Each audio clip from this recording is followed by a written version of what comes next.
അഞ്ചാം ക്ലാസ്സിൽ പഠിക്കുന്ന എല്ലാ വിദ്യാർത്ഥികൾക്കും പുതിയ ഒരു വീഡിയോയിലേക്ക് സ്വാഗതം.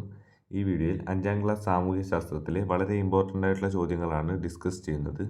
വീഡിയോയിലേക്ക് പോകുന്നതിന് മുമ്പായി ചാനൽ ഇതുവരെയും സബ്സ്ക്രൈബ് ചെയ്യാത്ത കൂട്ടുകാർ സബ്സ്ക്രൈബ് ചെയ്തു ഒപ്പം തൊട്ടടുത്തുള്ള ബെല്ലൈക്കൺ കൂടി എനേബിൾ ചെയ്യുക. കൂടാതെ നിങ്ങളുടെ കൂട്ടുകാരിലേക്ക് ഷെയർ ചെയ്യാനും വീഡിയോ ഒന്ന് ലൈക്ക് ചെയ്ത് കാണാനും ശ്രദ്ധിക്കുക. നിങ്ങളുടെ അഭിപ്രായങ്ങൾ കമൻറ്റ് ചെയ്യുകയും ചെയ്യുക. അപ്പോൾ നമുക്ക് നേരെ ഒന്നാമത്തെ പ്രവർത്തനത്തിലേക്ക് കടക്കാം. ചിത്രം നിരീക്ഷിക്കൂ. മനുഷ്യർക്ക് ആനയുടേതുപോലെ വലിയ ശരീരമോ പുലിയുടേതുപോലെ കൂർത്ത നഖങ്ങളോ കാട്ടുപോത്തിൻ്റെ കരുത്തോ ഇല്ല. ക്വസ്റ്റ്യൻ. കാട്ടിൽ താമസിച്ചിരുന്ന ആദിമ മനുഷ്യന് ഉപകരണങ്ങളും ആയുധങ്ങളും ആവശ്യമായി വന്നത് എന്തിനൊക്കെ വേണ്ടിയായിരിക്കും? മൃഗങ്ങളെ വേട്ടയാടാൻ, മൃഗങ്ങളിൽ നിന്ന് രക്ഷ നേടാൻ, കാട്ടുകിഴങ്ങുകൾ കുഴിച്ചെടുക്കാൻ, കായ്കനികൾ ശേഖരിക്കാൻ. ഇതിനൊക്കെയാണ് ആദിമ മനുഷ്യൻ ആയുധങ്ങളും ഉപകരണങ്ങളും ഒക്കെ ഉപയോഗിച്ചത്. ആദിമ മനുഷ്യൻ ഉപയോഗിച്ചിരുന്ന പ്രധാന ആയുധം ഏതായിരുന്നു? കല്ല്. രണ്ടാമത്തെ പ്രവർത്തനം. പ്രാചീന കാലത്ത് നിലനിന്നിരുന്ന ശവസംസ്കാര സമ്പ്രദായങ്ങളുമായി ബന്ധപ്പെട്ട് അഞ്ചാം ക്ലാസ്സിലെ സാമൂഹ്യശാസ്ത്ര ക്ലാസ്സിൽ കുട്ടികൾ തയ്യാറാക്കിയ ചുവർപത്രികയുടെ സവിശേഷതകൾ തിരിച്ചറിഞ്ഞ് പട്ടിക പൂർത്തിയാക്കുക. ഇവിടെ തന്നിരിക്കുന്ന ചുവർപത്രികയിൽ ചരിത്രശേഷിപ്പിൻ്റെ പേരും അതോടൊപ്പം തന്നെ അതിൻ്റെ സവിശേഷതയുമാണ് നൽകിയിരിക്കുന്നത്. എന്നാൽ ഇവിടെ 2 ചരിത്രശേഷിപ്പിൻ്റെ പേരുകൾ ഇവിടെ വിട്ടുപോയിട്ടുണ്ട്. അതാണ് പൂർത്തിയാക്കേണ്ടത്. അതിൻ്റെ സവിശേഷത നോക്കാം. 2-3 മീറ്റർ ഉയരമുള്ള കല്ലുകൾക്ക് മുകളിലും കുടയുടെ ആകൃതിയിലുള്ള പരന്ന കല്ലുകൾ. അത് ഏതിൻ്റെ പ്രത്യേകതയാണ്? കുടക്കല്ലിൻ്റെ പ്രത്യേകതയാണ്. അടുത്തതായി, മരിച്ചവരുടെ ഭൗതികാവശിഷ്ടങ്ങൾ അടക്കം ചെയ്തിരുന്ന വലിയ കളിമൺ ഭരണികൾ. അത് ഏതായിരുന്നു? നന്നങ്ങാടികളായിരുന്നു. അടുത്തതായി, മുനിയറ ഇവിടെ നൽകിയിട്ടുണ്ട്. അതിൻ്റെ സവിശേഷത കൂടി പറയാം. മേശയുടെ ആകൃതിയിൽ ചതുരത്തിലുള്ള അറ രൂപപ്പെടുത്തിയ കല്ലുകൾ. ബി ക്വസ്റ്റ്യൻ നോക്കാം. സ്കൂളിലെ സാമൂഹ്യശാസ്ത്ര ക്ലബിൻ്റെ ആഭിമുഖ്യത്തിൽ തയ്യാറാക്കുന്ന ചരിത്ര മ്യൂസിയത്തിലേക്ക് ശേഖരിക്കാവുന്ന ഏതെങ്കിലും 3 ചരിത്ര സാമഗ്രികളുടെ പേരെഴുതുക.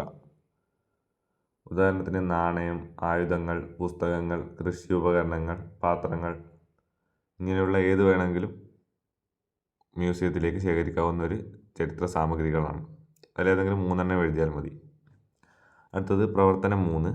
ചിത്രം നിരീക്ഷിക്കുക. ഇവിടെ 4 ചിത്രങ്ങൾ നൽകിയിട്ടുണ്ട്. ഇവയിൽ പ്രാചീന ശിലായുധങ്ങൾ ഏതൊക്കെ?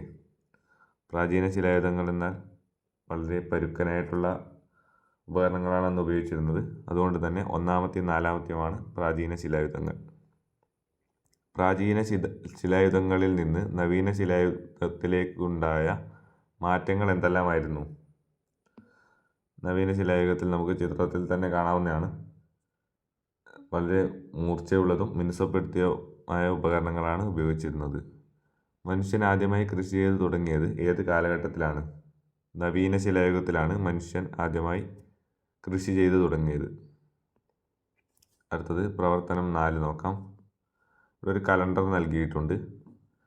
ജനുവരി മാസത്തിൽ തുടങ്ങുന്ന ക്രിസ്തുവർഷ കലണ്ടറാണ് പൊതുവായി കാലഗണനയ്ക്ക് ഉപയോഗിക്കുന്നത്.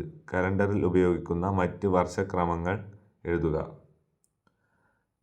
കലണ്ടറിൽ ഉപയോഗിക്കുന്ന പ്രധാന വർഷക്രമങ്ങളാണ് കൊല്ലവർഷം, ശകവർഷം, ഹിജ്റ വർഷം. ഒരു നൂറ്റാണ്ട് എത്ര വർഷമാണ്? ഒരു നൂറ്റാണ്ട് എന്നത് 100 വർഷമാണ്. നൂറ്റാണ്ടിൻ്റെ കാലയളവ് പൂർത്തിയാക്കാനാണ് ചോദ്യം. 19-ാം നൂറ്റാണ്ട് 1801 മുതൽ 1801 ജനുവരി 1 മുതൽ 1900 ഡിസംബർ 31 വരെയാണ്. 21-ാം നൂറ്റാണ്ട് 2001 ജനുവരി 1 മുതൽ 2100 ഡിസംബർ 31 വരെയാണ്. അങ്ങനെയാണെങ്കിൽ 20-ാം നൂറ്റാണ്ട് 1901 ജനുവരി 1 മുതൽ 2000 ഡിസംബർ 31 വരെയാണ്. അടുത്തത് 5-ാമത്തെ പ്രവർത്തനമാണ്.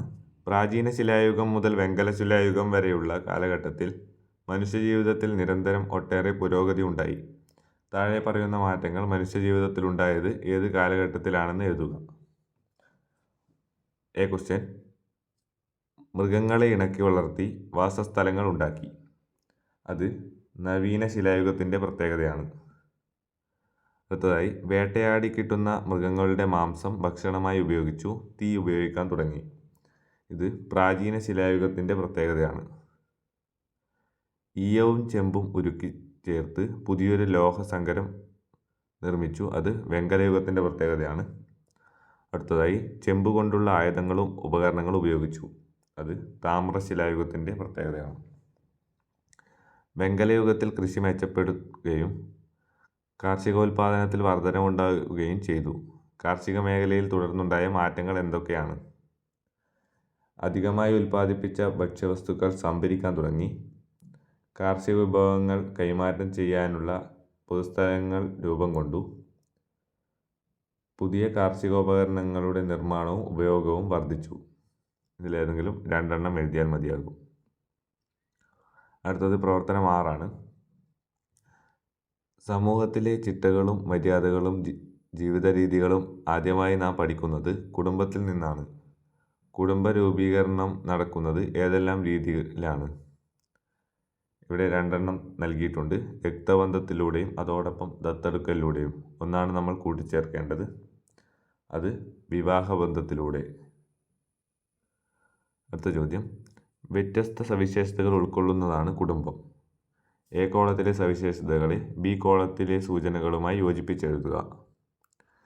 എ കോളത്തിൽ നൽകിയിട്ടുള്ളത് ദേശഭാഷകൾക്ക് അതീതം. ബി കോളത്തിൽ അതിന് ശരിയായ സൂചന എല്ലായിടത്തും കുടുംബമുണ്ട്. പരിമിതമായ വലുപ്പം, അംഗങ്ങളുടെ എണ്ണത്തിൽ കുറവ്. വൈകാരിക ബന്ധങ്ങൾ, സ്നേഹം, വാത്സല്യം, സുരക്ഷിതത്വ ബോധം. ഉത്തരവാദിത്വ ബോധം, ചുമതലകൾ നിർവഹിക്കൽ. അടുത്തതായി പ്രവർത്തനം 7 കുടുംബങ്ങളുടെ വരുമാന സ്രോതസ്സുകൾ വ്യത്യസ്തമാണ്. ലഭിക്കുന്ന പ്രതിഫലവും വ്യത്യസ്തമാണ്. താഴെ പറയുന്നവയ്ക്ക് ലഭിക്കുന്ന പ്രതിഫലം ഏതാണെന്ന് എഴുതുക. കെട്ടിടം 1 വർഷത്തേക്ക് നിശ്ചിത തുകയ്ക്കായി വിട്ടുകൊടുക്കുന്നു. അത് ഏതുതരം പ്രതിഫലമാണ് നൽകുന്നത്? വാടക. നിർമ്മാണ തൊഴിലാളികൾ കെട്ടിടം പണിതു. അവർക്ക് കൂലിയാണ് നൽകുന്നത്.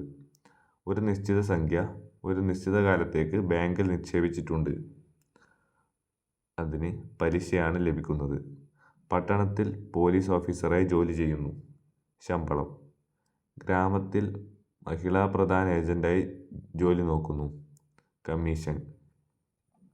നിങ്ങളുടെ കുടുംബത്തിലെ ഏതെങ്കിലും 2 ചെലവുകൾ എഴുതുക. നിങ്ങളുടെ കുടുംബത്തിൽ പ്രശസ്തമായ ഏതെങ്കിലും 2 ചെലവുകൾ എഴുതുകയാണ് വേണ്ടത്. അത് ഭക്ഷണ ചെലവ്, വിദ്യാഭ്യാസ ചെലവ് തുടങ്ങിയ ഏത് ചെലവ് വേണമെങ്കിലും എഴുതാവുന്നതാണ്. അടുത്തതായി പ്രവർത്തനം 8 പ്രാചീന ശിലായുഗത്തിലെ ഈ ഗുഹാചിത്രങ്ങൾക്ക് 9000-ത്തിലധികം വർഷത്തെ പഴക്കമുണ്ട്. എഴുത്തുവിദ്യ രൂപപ്പെടുന്നതിന് മുമ്പ് ഈ കാലഘട്ടം ചരിത്രാതീത കാലം എന്നറിയപ്പെടുന്നു. എന്താണ് ചരിത്രകാലം? എഴുതപ്പെട്ട രേഖകളുള്ള കാലമാണ് ചരിത്രകാലം. മനുഷ്യജീവിതത്തെക്കുറിച്ച് മനസ്സിലാക്കുന്നത് വിവിധ ചരിത്ര സ്രോതസ്സുകൾ ഉപയോഗിക്കുന്നു. തന്നിരിക്കുന്ന ചരിത്ര സ്രോതസ്സുകളിൽ ചിലത് ചരിത്രകാലത്തെയും ചിലത് ചരിത്രാതീത കാലത്തെയുമാണ്. അവ പട്ടികപ്പെടുത്തുക. വിവിധ ചരിത്ര സ്രോതസ്സുകൾ ആണ് ഉത്തരങ്ങളായി എഴുതേണ്ടത്. ചരിത്രാതീത കാലത്തെ പ്രത്യേകതകളാണ് ഗുഹാചിത്രങ്ങൾ, അതോടൊപ്പം തന്നെ ശിലായുധങ്ങൾ. ചരിത്രകാലത്തെ പ്രത്യേകതകളാണ് പഴയകാല നാണയങ്ങൾ, അതോടൊപ്പം തന്നെ താളിയോലകൾ. വീഡിയോ ഇവിടെ അവസാനിക്കുന്നു. വീഡിയോ ഉപകാരപ്രദമായ ചാനൽ മറക്കാതെ സബ്സ്ക്രൈബ് ചെയ്ത് ബെൽ ഐക്കൺ കൂടി എനേബിൾ ചെയ്യൂ. Thank you for watching. By.